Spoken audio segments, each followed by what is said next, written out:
मराठा आरक्षणासाठी जरांगे पाटील यांचं आंदोलन सुरू आहे, तर मराठा समाजाला ओबीसीमधून आरक्षण नको या मागणीसाठी लक्ष्मण हाके उपोषणाला बसलेत।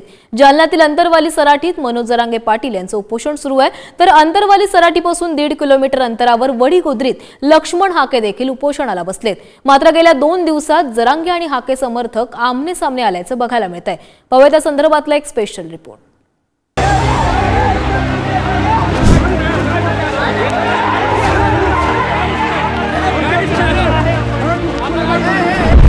आरक्षणाच्या मुद्द्यावरून राज्यातील वातावरण किती गढूळ झालंय याची ही दृश्य आहे।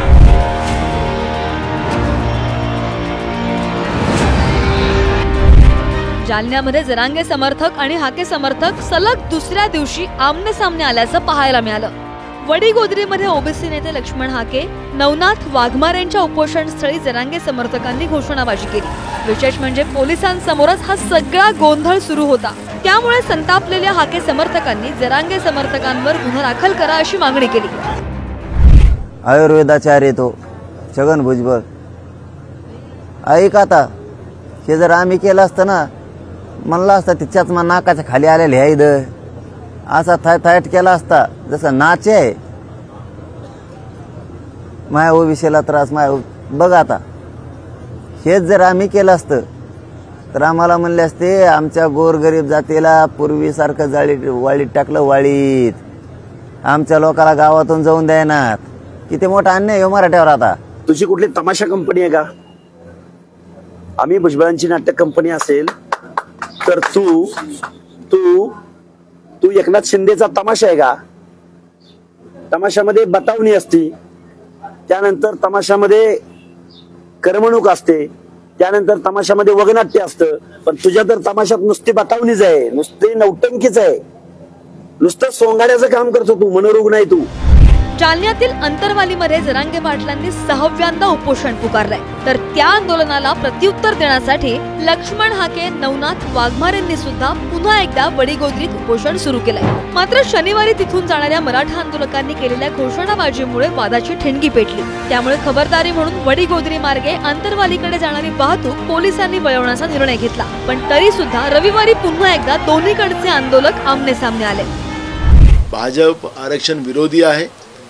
भाजप लोकांमध्ये भांडण लावून मताचं विभाजन करून आपलं राजकीय पोळी शेकण्याचा प्रयत्न करणारेच ही पक्ष आहे। त्याच्याच आधारावर हे तोडा आणि फोडा जे इंग्रजाचं धोरण होतं, त्याच धोरणाच्या आधारावर, त्याच इंग्रजाच्या विचारावर भाजप चालणारा पक्ष आहे। म्हणून महाराष्ट्रासारख्या शाहू फुले आंबेडकरांच्या महाराष्ट्रामध्ये, छत्रपतीच्या महाराष्ट्रामध्ये या पद्धतीचं धार्मिक तेढ आणि जातीय तेढ निर्माण करण्याचं काम भाजपने केलेलं आहे। लक्ष्मण हाके सर उपोषण करतायत, पण त्या आरक्षणाला कुठेही धक्का लावलेला नाही।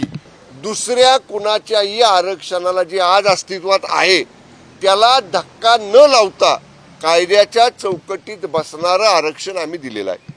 त्यामुळं आता जी काय जरांगे पाटलांची मागणी आहे की हैदराबाद गॅजेट लागू करा, जे आपण सगळे सोयऱ्यांचं ड्राफ्ट नोटिफिकेशन काढलेलं आहे ते लागू करा, त्या बाबतीतली कारवाई करायचे आदेश सीएम साहेबांनी दिलेले आहेत।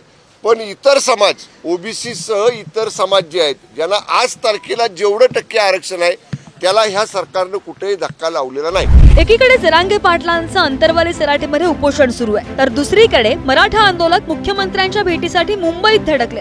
वर्षा बंगल्यावर जाऊन मराठा आंदोलकांनी मुख्यमंत्री शिंदेंची चर्चा केली। दरम्यान या आंदोलकांना आपण ओळखत नसल्याचं म्हणत जरांगेंनी हात झटकले। आमची चर्चा ही सकारात्मक अजिबात झालेली नाही। आमची एकच मागणी होती की मनोज जरांगे पाटील 6 दिवस झाले उपोषणाला बसलेत, पण राज्य सरकारतर्फे त्यांच्याशी कोणी बोलतोय दिसत नाही। आज मुख्यमंत्री चर्चा सांगितलं नाही, आमचं असं चालू तसं बोला, आम्हाला आमची काहीच मागणी नाही। आमची एकच मागणी आहे की मनोज जरांगे पाटील साहेबांनी सांगितल्याप्रमाणे त्या मागण्या त्या मान्य करा आणि त्यांच्या उपोषण तुम्ही सोडवा। बोलणार कोण तज्ज्ञ येतं काय मला नाही माहित, कोण अभ्यासक आहेत, कोण तज्ज्ञ येतं, कोणाला लोकांच्या आंदोलनाच्या जीवावर खायची सवय लागलेली, कोण जाणार आहेत तज्ज्ञ मला नाही माहिती, मला माहित नाही। त्यामुळे मी बोलू शकत नाही ते कोणाचे आहेत, आमचे आहेत का पाकिस्तानहून आणलेत का कोणकडा अफगाणिस्तानातून आणलेत। दरम्यान जालनाचे काँग्रेसचे खासदार कल्याण काळे यांनी अंतरवाली सराटीमध्ये धाव घेत जरांगे पाटलांची भेट घेतली। आरक्षणाच्या मुद्द्यावरून त्यांनी महायुती सरकारवर निशाणा साधला।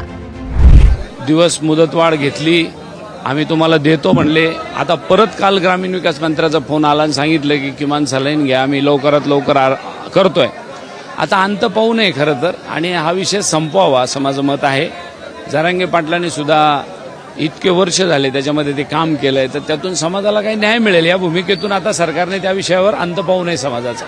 मराठा समाजाच्या मागण्या आजपर्यंत ज्या होत्या त्यापैकी बहुतेक मागण्या परिपूर्ण करण्याचा सरकारने प्रयत्न केला आहे त्यामध्ये, आणि ओबीसी समाजाच्या आरक्षणाला कुठेही धक्का लागलेला नाही. सरकार गांभीर्याने विचार करतंय, त्या सर्व नेत्यांशी सुद्धा सरकार बोलायचा प्रयत्न करतंय आणि सरकार तुमच्याशी बोलणारच आहे.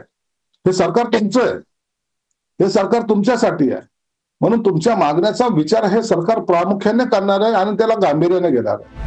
आरक्षणाच्या मुद्द्यावरून राज्यातील वातावरण गेल्या वर्षभरापासून तापलेलं आहे. त्यातच आता जरांगे पाटील आणि ओबीसी नेत्यांनी पुन्हा आंदोलन सुरू केल्यानं संघर्ष वाढलाय. अशा परिस्थितीत सरकार असो व विरोधक यांनी एकत्र येऊन शांतता कशी राहील याकडे लक्ष देणं अपेक्षित आहे. दोनही उपोषण स्थळी भेट देऊन आंदोलकांची समजूत काढण्याचा प्रयत्न करायला हवा. पण आपले राजकीय नेते दुरूनच आंदोलकांना शांत राहण्याचं आवाहन करताना दिसतायत. परिस्थिती आणखी बिघडू नये म्हणून यासाठी सरकार आणि विरोधकांनी ठोस पावलं उचलावी हीच अपेक्षा. शिल्पा नरवडेसह गौरव साळी, पुढारी न्यूज, जालना.